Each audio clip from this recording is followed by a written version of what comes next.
जो गरीब आम जनता है उनको किस्म किस्म के चुनावी वायदे किए थे। बहुत लोकसभा आम चुनाव में हर स्तर पर इन्होंने विभिन्न क्षेत्रों में लगे लोगों के हितों में किस्म किस्म के चुनावी वायदे किए थे। और इसी क्रम में उन्होंने सबसे बड़ा वायदा उत्तर प्रदेश सहित पूरे देश की जनता को ये किया था कि जब केंद्र में बीजेपी की सरकार बन जाती है तो सरकार बनने के बाद 100 दिनों के अंदर ही तो अपने देश का काला धन जो विदेशों में जमा है उसे वापस लाकर तो देश के हर गरीब परिवार के हर सदस्य को 15 से 20 लाख रुपए के रूप में मदद दी जाएगी। ये उन्होंने कहा था। वायदे तो बहुत किए थे, लेकिन पूरे देश की जो गरीब आम जनता है तो उन्होंने सोचा कि भाई ये तो वोट ही तो देना है, फ्री में 15-20 लाख रुपए मिल जाएंगे तो हम तो बहुत माला माल हो जाएंगे। एक परिवार में मान लीजिए 5 लोग गरीब हैं और 5 लोगों को 15 से 20 लाख रुपए मिलेंगे, बहुत माला माल हो जाएंगे। तो लोगों ने इनको वोट दे दिया, इनके बहकावे में आ गए, गुमराह हो गए और इनको केंद्र की सत्ता पर आसीन कर दिया। और भी किस्म किस्म के वायदे किए थे। इन्होंने कहा था बिजली 24 घंटे मिलेगी, कोई भी बेरोजगार नहीं रहेगा, हर क्षेत्र के लोग खुशहाल हो जाएंगे। बहुत वायदे किए थे, मैं उसके विस्तार में नहीं जाना चाहती हूँ, आप लोगों को उसके बारे में जानकारी है। लेकिन इन्होंने अपने 2.5 वर्षों के शासनकाल में उसका 1/4 हिस्सा भी अभी तक पूरा नहीं किया है। इसके साथ ही यहाँ मैं प्रधानमंत्री श्री नरेंद्र मोदी से ये भी पूछना चाहती हूँ कि वे ये बताएं कि केंद्र में इनकी सरकार ने अपने लगभग 2.5 वर्षों के शासनकाल में खासकर उत्तर प्रदेश के सबसे ज्यादा पिछड़े हुए क्षेत्र अर्थात पूर्वांचल क्षेत्र के विकास व उत्थान के लिए क्या क्या ठोस व बुनियादी कार्य किए हैं 2.5 वर्षों में। आज ये गाजीपुर में अपनी रैली करने के लिए गए। आज आज पूरे पूर्वांचल की जनता को, कि गाजीपुर पूर्वांचल में आता है, आज पूरे पूर्वांचल क्षेत्र की जनता तो श्री नरेंद्र मोदी से ये जानना चाहती है, मैं उनकी ओर से, पूरे पूर्वांचल क्षेत्र की जनता की ओर से मैं श्री नरेंद्र मोदी से ये पूछना चाहती हूँ कि इन्होंने अपने 2.5 वर्षों के शासनकाल में तो उत्तर प्रदेश का जो पूर्वांचल क्षेत्र है, जो उत्तर प्रदेश में सबसे ज्यादा पिछड़ा हुआ है, तो उसके विकास व उत्थान के लिए अभी तक केंद्र की सरकार की ओर से क्या क्या ठोस व बुनियादी कार्य किए हैं। शायद इसका जवाब वे कभी नहीं दे पाएंगे। उन्होंने कुछ काम किया हो तो वो दे पाएंगे। और अब यहाँ उत्तर प्रदेश में विधानसभा के आम चुनाव होने से कुछ समय पहले 1-1.5 महीने में इलेक्शन अनाउंस हो जाएंगे। और अब उत्तर प्रदेश में विधानसभा के आम चुनाव होने से कुछ समय पहले यहाँ कुछ घोषणाएं पूरे उत्तर प्रदेश में जगह अब होगा क्या कि पूरे उत्तर प्रदेश में जहां जहां भी प्रधानमंत्री की रैलियां होंगी तो अब ये लोग करेंगे क्या। 2.5 साल में इन्होंने कुछ नहीं किया। आज गाजीपुर में इन्होंने पूर्वांचल का ये बड़ी रैली की जो बुरी तरीके से फेल हुई, तो इन्होंने 2.5 साल में पूर्वांचल के डेवलपमेंट के लिए कोई काम नहीं किया ठोस और बुनियादी। लेकिन अब उनके वोटों के लिए आज उन्होंने कुछ घोषणाएं की हैं, कुछ शिलान्यास आदि किए हैं उनको अपनी ओर आकर्षित करने के लिए।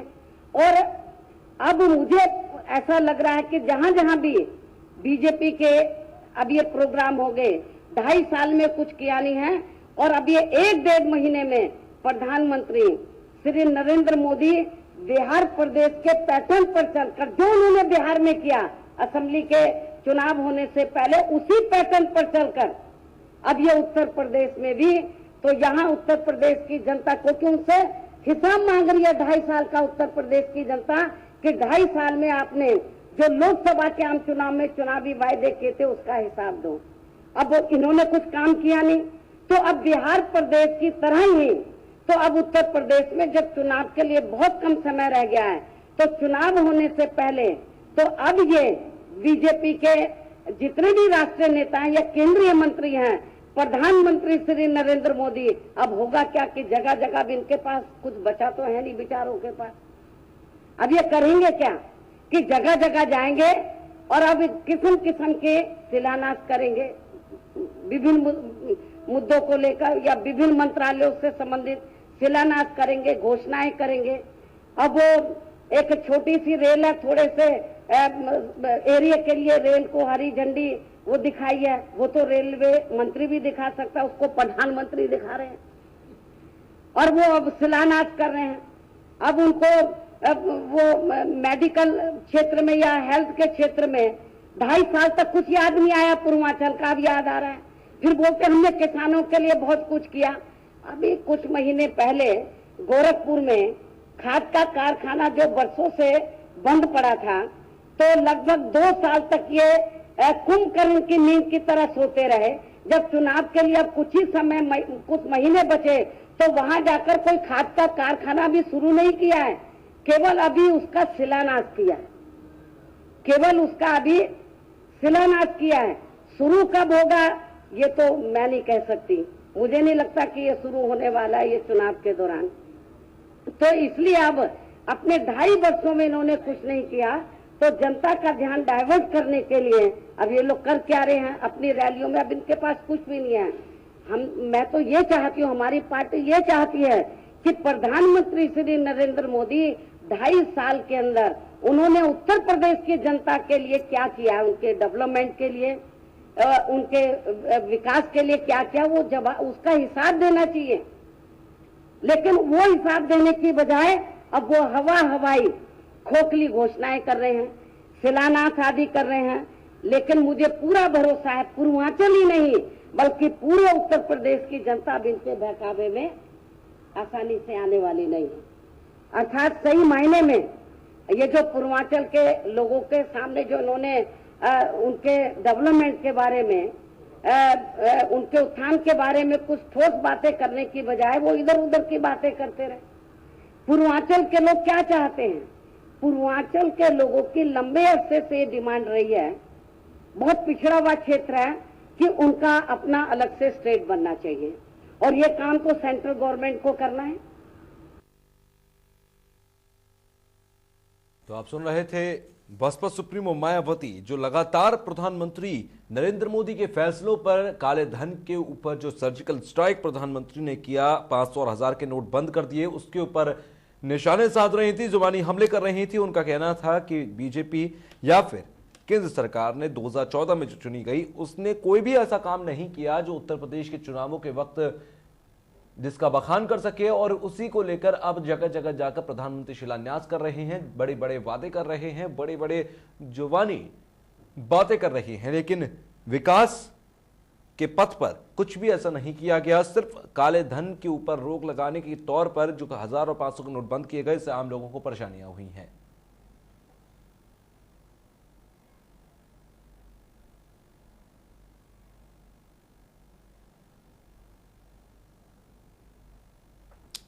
तो आप लोग सुन रहे थे बसपा सुप्रीमो मायावती को, लगातार उन्होंने निशाना साधा। दरअसल आज प्रधानमंत्री ने गाजीपुर में एक संबोधन किया और संबोधन में लगातार उन्होंने अपने पूरे भाषण के दौरान उत्तर प्रदेश की तमाम सियासी पार्टियों पर निशाना साधा था, बसपा सुप्रीमो मायावती पर, कांग्रेस पर, सपा पर। और उस पूरे निशाने के साधने के बाद अब मायावती की एक प्रेस कॉन्फ्रेंस हुई, जिसमें उन्होंने लगातार अपने पूरे भाषण के दौरान प्रधानमंत्री के हर बात का जवाब दिया और कहा कि प्रधानमंत्री अब जगह जगह जाकर शिलान्यास कर रहे हैं, उद्घाटन कर रहे हैं, रेल को या ट्रेनों को, जो नई रेल शुरू हुई है उसको हरी झंडी दिखा रहे हैं, क्योंकि उत्तर प्रदेश के चुनाव नजदीक हैं।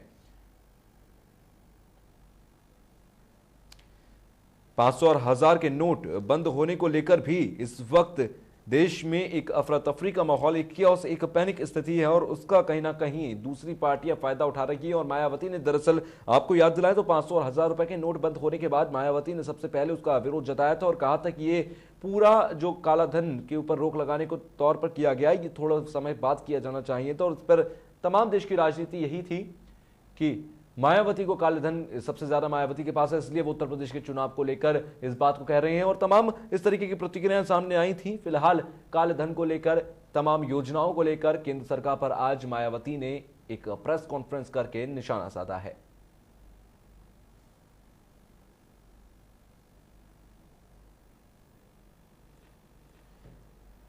फिलहाल यह छोटा सा ब्रेक के बाद भी आप लगातार खबरों से जुड़े रहेंगे और देखते रहिए आप JK 24/7 न्यूज।